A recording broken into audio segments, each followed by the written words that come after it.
pour corruption de la jeunesse dafa bëgg ay morom et moi je pense que ñun duñu def ne moom mais on continuera à se battre pour la République, pour le respect des lois et règlements, et ce pays ne sera jamais une dictature. Sonko du tous. Merci. Constitutionnel bi nga xamante ni moom la ñuy amal fële ca pencum ndaw réew mi alors ban gis-gis nga am ci lu ni mel par rapport ak suñu démocratie. waaw merci Ruby di la jaajëfal déjà yow it gis nañ coono bi ngeen di daj si suba ba léegi xam nga mënoon nañu maandu ci lii xew nii à l'Assemblée nationale parce que mbir la boo xam ne c'est une querelle de demi-frère je sais pas si vous comprenez ce que cela signifie ay ñaari doomu baay ñooy xuloo ngir bëgg a donn seen papa ci biir kër gi kenn ku nekk ne lii ci kër gi sama wàllal ëppale wu ma ci dara kon mënoon nañ ci maandu mais problème bi mooy kër gi ñoom rek moomuñu kër gi këru ñëpp la këru Sénégal la mu am li ci biir kër gi ñu am responsabilité sàmm ko les institutions de cette république notre démocratie notre constitution nos lois et le rapport qui doit exister entre les tenants du pouvoir et l'opposition nous avons tous la responsabilité de le président Pastef nag parti bu dangereux bon nañu bon goo xam ne kenn mënu ko en tout cas kenn mënu ko teg ci balance ba mu jox la benn poids bu réel ndax ñoom sax xamuñu fu ñu toll ci mbon yaa ngi dégg ñu génnee seen communicant yi ñu ne waaw opposition bi c'est pour la première fois nga leen di laajte ban article la ñu d'accordul ba ñu mën la ko tegal ci table bi ci li nga xam ne moom lañ def mobilisation xam nga loolu moom lañ moo nekk seen argument li Diomaye dugal ci constitution bi bëgg ko soppi mais bari na ay articles am ne dañ ko d'accord c'est pas la proposition de Diomaye qui pose problème c'est pas la proposition qu'ils ont reprise de force qu'ils ont volé de Diomaye qui pose problème mais xam nga la mooy problème bi les amendements qui sont en train de poser c'est là-bas où se trouve le piège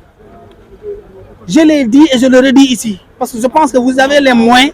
d'aider à ce que les Sénégalais comprennent ce qui se passe lu xew ci réew li xew mooy lan dafa am ñaari amendements yi dangereux yi Pastef bëgg a dolli ci li nga xam ne Diomaye bindu ko woon ci proposition de loi ci proposition de loi boobu révision constitutionnelle bi nga xam ne nangu nañ ko ci seen loi jëlal maintenant la proposition bi nga xam ne kii moo ko def le député Amadou Ba numéro 2 Amadou Ba numéro 2 nee na dañuy réviser l'article 89 l'article 89 bi dafay revenir sur la cour constitutionnelle article boobu dafay wax ci nombre de juges yi war a nekk dans cette cour constitutionnelle Diomaye ne leen 9 laa fay def avec son dispatching moom ñaata lay andi ñi si des ñaata la ñu andi Pastef comme ñoom dañoo bëgg a jël Ousmane Sonko def ko président de la République par force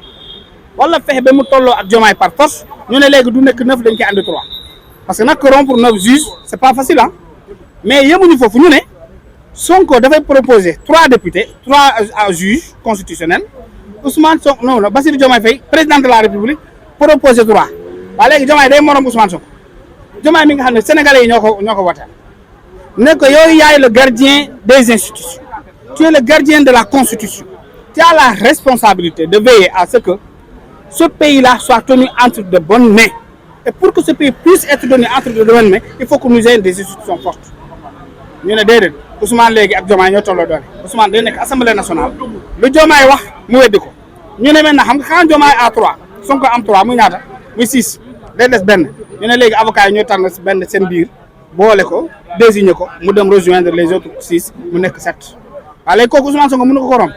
Ousmane day am 3 corrompre kenn muy 4 jaay ñu doole Ousmane Sonko ci conseil constitutionnel cour suprême cour constitutionnelle lii la Pastef di doxal fexe ba lu Ousmane Sonko am lu Diomaye am ci doole ñu jël beneen doole gu ragoogu ñu teg ko ci kaw Diomaye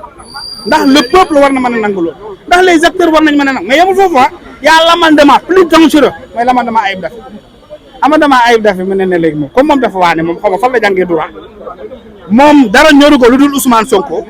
moom dara ñoru ko lu dul fexe ba Ousmane Sonko nekk yàlla ci réew mi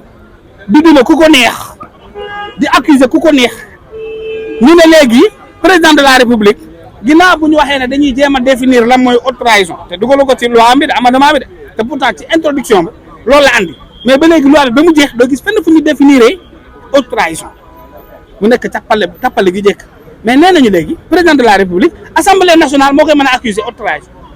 assemblée nationale kan moo fa ne d'Ousmane Sonko. Si Ousmane Sonko a le pouvoir d'accuser le président de la République de haute trahison, mais war na ko bàyyi les juridictions différentes pour ñu àtte ko ñu ne déedéet léegi assemblée day accuser Ousmane Sonko mais assemblée non président de la République haute trahison mais assemblée nationale ba tey moom mooy juger le président de la République par la haute cour de justice. Haute cour de justice ay avocats wu Pastef ñoo fa nekk ay députés wu Pastef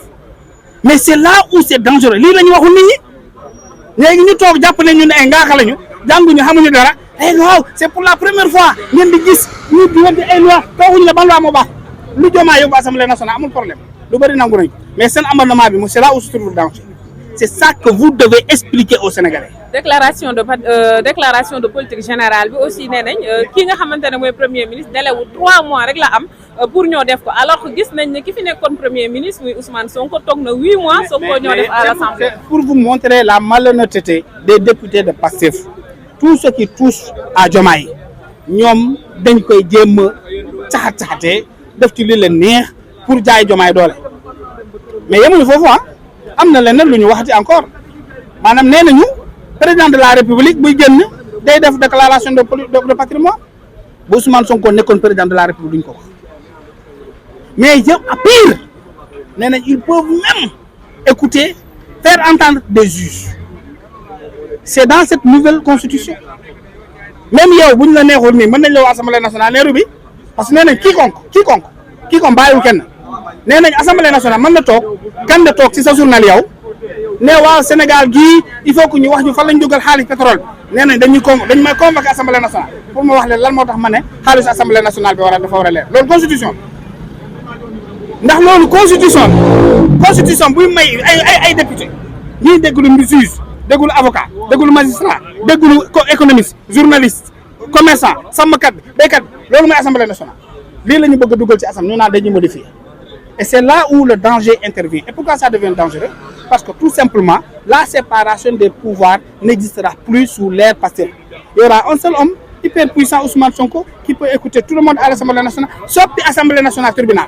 loolu mooy posture président Diomaye Faye ban gis-gis nga ci am ndax yow bokk nga ci nga xamante ne ñoo doon wax naan Sonko mooy Diomaye mooy Sonko ba tey que ñoom ñaar dañoo nekk ci combine politique mais réeroowuñu benn yoon. lii de xaw na dëgg la yaa ngi nii ay policiers Diomaye nga gis ay gendarme Diomaye ñoo ñuy ñëw di ko xeexaat parce que ñun ci début ne woon naa la mënoon nañ ci maam parce que moom bu dee d'accord na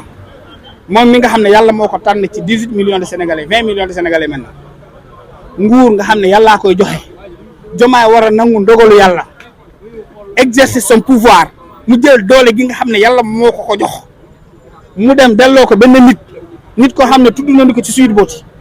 tudd nañu ko ci Mœurs tudd nañu ko ci mbiru Ndiagasek xaritu Ndiagasek yow yàlla tànn la ci li nga ne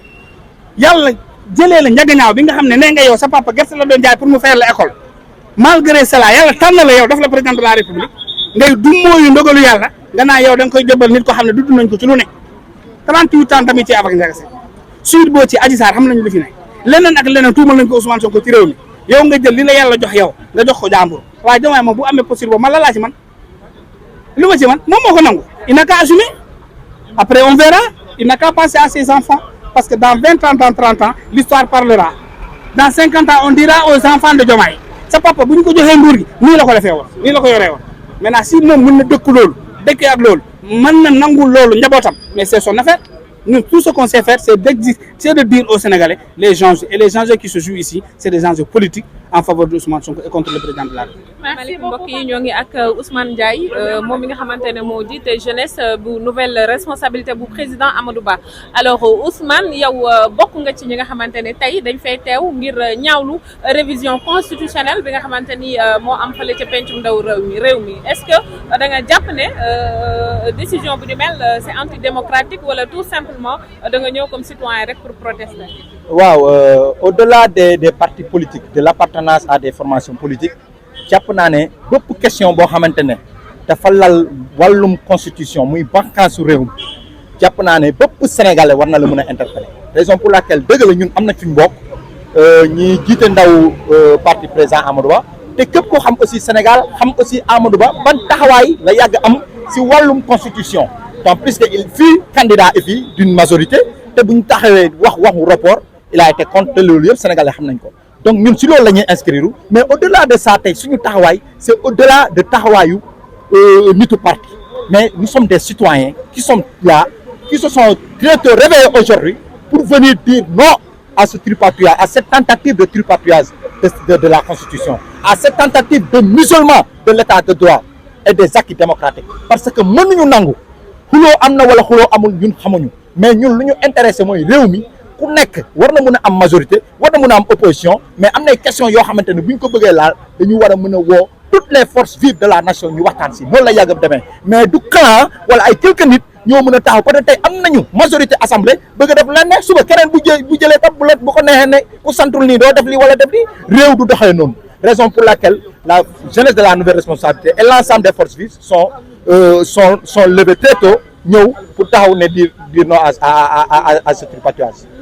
alors ban njàngat nga am ci posture bi nga xamante ne moom la njiitu réew mi am Bassirou Diomaye Faye. waaw njiitu réew mi posture bu mu am posture boo xam ne jaaxal na ñëpp tant plus que tey lu ñuy xaar si moom mooy qu'il siffle la fin de la récréation tant plus que kenn xamul dañoo àndanda ànduñu xamuñu waaye sénégalais si seen écrasante majorité si élection yi passé ñoo jël seen confiance jox ko kon tey am na loo xamante ne bu gisee ne lii nii luy raam nii si ñàgg la jëm moom il doit siffler la fin de la récréation sénégalais yi loolu la ñuy xaar si moom soit na lem tànkam wala bu bàkku ko ñi xam moom fan la far ñi xam aussi moom est-ce que aujourd'hui il est soucieux de la sauvegarde de nos institutions et de l'état de droit. ñu ngi lay jaajëfal bu baax a baax merci.